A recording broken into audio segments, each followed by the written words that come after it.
This really was a historic prosecution and ruling. The DA here in Weld County was able to successfully argue that the man not only physically and sexually assaulted his young victims, but that in one case, he emotionally abused one so significantly that her brain was physically damaged, resulting in extra charges.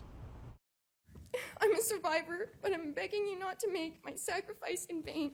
The victims of Dante Larks experienced crimes so traumatizing, so disturbing, that the Weld County District Attorney's Office felt they had no other option but to prosecute the case in a way never done before. The court found Larks sexually, emotionally, and physically abused multiple people, including children, some of which were locked in a basement for days at a time to endure the abuse. A part of me will always remain in that basement forever. I would be lucky if someone threw a pack of peanuts down the stairs. For the first time, prosecutors successfully argued that the victim's PTSD resulted in physical injuries. What my attorney did was significant. The research that she did was out of this world. Psychiatrists were called to the stand, helping District Attorney Michael Rourke and his team prove that some emotional traumas like PTSD can cause physical damage to the brain. The science has now caught up to the law. We now had scientific evidence to show that she had suffered physical harm to her brain, which was evidenced by her diagnosis of PTSD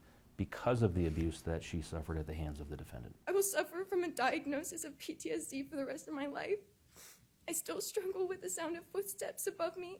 I panic when someone walks behind me. The jury and the judge found Larks was guilty of child abuse resulting in serious bodily injury, sourcing the PTSD. Rourke said this proves criminals can physically alter their victims' brains, changing how future cases may be prosecuted. That is, in my mind, and I believe most prosecutors' minds, a very aggravating factor that will be taken into consideration when charging, when trying cases, and when arguing for sentences before a court.